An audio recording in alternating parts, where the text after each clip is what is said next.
अस्सलाम वालेकुम दोस्तों, उम्मीद करता हूँ आप सब खैरियत से हों। आज अल्लाह ताला का लाख लाख करम है कि हमारे बखर में बारिश हुई है।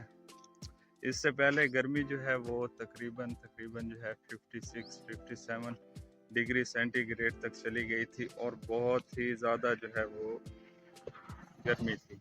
तो आज अल्लाह का लाख लाख करम है कि आज जो है बारिश हुई है और आज मौसम बहुत ही प्यारा है। आपको मौसम की जो है कुछ झलकियाँ दिखाते हैं। अल्हम्दुलिल्लाह अल्हम्दुलिल्लाह।